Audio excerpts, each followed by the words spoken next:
दुरूद सालामे मिलाद कियामे ओई नबी के मोरा डाकबो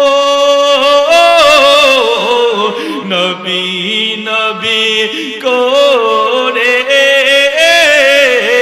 আর কত কাল আমরা কাঁদবো বলো নবী নবী করে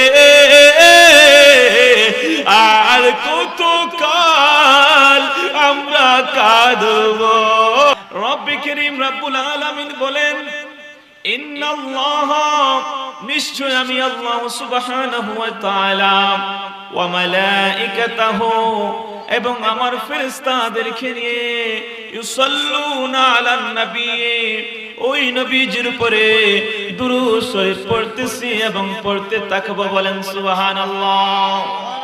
এই আয়াতের শেষ দিকে আল্লাহ কত চমৎকার ভাষায় বলেছেন হে আমার বান্দারা হে আমার বান্দিরা আমি আল্লাহ যে আমল করি আমি আল্লাহ কিন্তু রোজা রাখি না নামাজ পড়ি না হজ করি না ইবাদত বندگی করি না তবে আমার রাসূলের উপরে মহব্বতের সাথে আমি দুরূদ শরীফ পড়েন সুবহানাল্লাহ।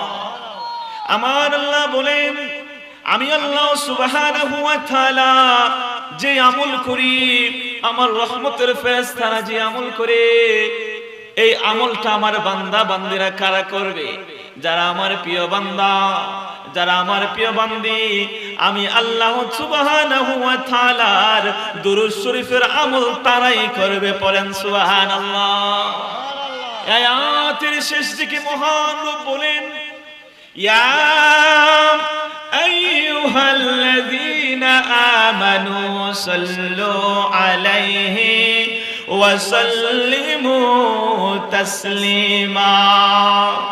আমার আল্লাহ বলেন হে আমার প্রিয় হে আমার জান্নাতি হে আমার মুমিন বান্দা হে আমার মুমিন বান্দিরা আমি আল্লাহ যে আমল করি তোমরা সেই নবীজির উপরে দুরূদ শরীফ পড়েন সুবহানাল্লাহ। বাবারা বন্ধুরা মুসল্লিয়ানে কেরাম দুরূদ শরীফের এমন ফজিলত আমার নবী নবুয়তি জবানে বলেছেন মান সাল্লা আলাইহা ওয়াহিদান সাল্লাল্লাহু তাআলা আলাইহি আশারা পড়েন সুবহানাল্লাহ। আমার রাসূল বলেছেন যেই ব্যক্তি আমার যেই উম্মত একবার ওয়াহিদান আমি রাসূলের উপরে দুরূদ শরীফ পড়বে আল্লাহ সুবহানাহু ওয়া তাআলা সে ব্যক্তির আমলনামার মধ্যে সঙ্গে সঙ্গে 10টা নেকি লিখে দিবেন সুবহানাল্লাহ। শুধু তাই না মুসা আলাইহিস সালাতু ওয়াস সালামের এক জামানায় এক পাপিষ্ঠ বান্দা যখন মুসা আলাইহিস সালাতু ওয়াস সালামের একজন পাপিষ্ঠ উম্মতের ঘটনা বলছে দুরূদ শরীফের কেমন ফজিলত মুসা নবীর এক পাপিষ্ঠ উম্মত আল্লাহর এক পাপিষ্ঠ বান্দা ইন্তেকাল হয়ে গেল। ইন্তেকাল হওয়ার পরে আপনজন প্রিয়জন মা বাবা ছেলে মেয়ে সবাই সেই ব্যক্তিটাকে ডাস্টবিনের মধ্যে ফেলে দিল। ডাস্টবিনের মধ্যে ফেলা দেওয়ার পরে মুসা আলাইহিস সালাতু ওয়াস সালামের কাছে ওহী আসলো হে মুসা হে পয়গম্বর হে রাসূল আপনি যান আমার এক জান্নাতি মুমিন বান্দা ডাস্টবিনের মধ্যে রয়েছে মানুষ তাকে ডাস্টবিনের আবর্জনার মধ্যে ফেলে দিয়েছে সেই আবর্জনার মধ্যে যাকে ফেলে দিয়েছে তাকে সম্মানের সাথে ইজ্জতের সাথে তাজিমের সাথে গোসল করাইয়া দাফন কাফন করাও।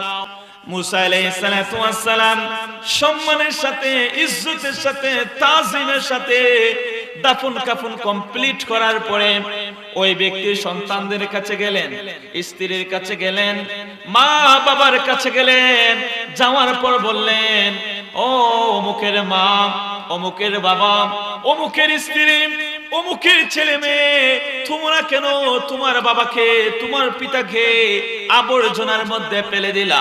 সঙ্গে সঙ্গে তারা বলতে লাগলো হে পয়গম্বর হে মুসা আমার বাবা কখনো কোনো সময় দেখি নাই ভালো আমল করতেন নামাজ পড়তে, ইবাদত বندگی করতে, সর্বদা সব সময় আমরা দেখেছি আমার বাবা সব সময় গুনাহের কাজের মধ্যে লিপ্ত ছিলেন। সেজন্য যেহেতু আমরা দেখেছি তাই ডাস্টবিনের মধ্যে ফেলে দিয়েছি। মুসা আলাইহিস সালাতু ওয়াস সালাম তাদের কথা শুনে আল্লাহর কাছে বললেন, ও আল্লাহ, তার আপন মানুষ, প্রিয় মানুষ বলে সে সব সময় গুনাহ করত, অন্যায় করত, অপরাধ করত। অপরাধ করার কারণে তাকে ডাস্টবিনের মধ্যে ফেলে দিয়েছে। ও আল্লাহ, কোন আমলের কারণে, কোন আমলের কারণে আপনার কাছে এই ব্যক্তিটা জান্নাতি হয়ে গেল, মুমিন হয়ে গেল, প্রিয় হয়ে গেল? আল্লাহ মুসা নবীকে বললেন, হে মুসা, এই ব্যক্তিটা ঠিকই গুনাহ করত, অন্যায় করত, অপরাধ করত, কিন্তু এই বান্দাটা একদিন গভীর রজনীতে তওবা করে আমি আল্লাহ সুবহানাহু ওয়া তাআলাকে স্মরণ করে যখন তাওরাত কিতাব পড়া অবস্থায় আমার নবী, শেষ নবী মুহাম্মদ নবী নাম মুবারক দেখেছে, সঙ্গে সঙ্গে তাজিমের সাথে, মহব্বতের সাথে দুরূদ শরীফ পড়েছে। আমি দুরূদ শরীফ পড়ার কারণে, তাজিম দেখার কারণে, মহব্বত দেখার কারণে আমি আল্লাহ সুবহানাহু ওয়া তাআলা তার পিছনের সমস্ত গুনাহ মাফ করে দিয়ে আমি তাকে মুমিন বান্দা হিসাবে, তাকে জান্নাতি বান্দা হিসাবে কবুল করে নিয়েছি। পড়েন সুবহানাল্লাহ।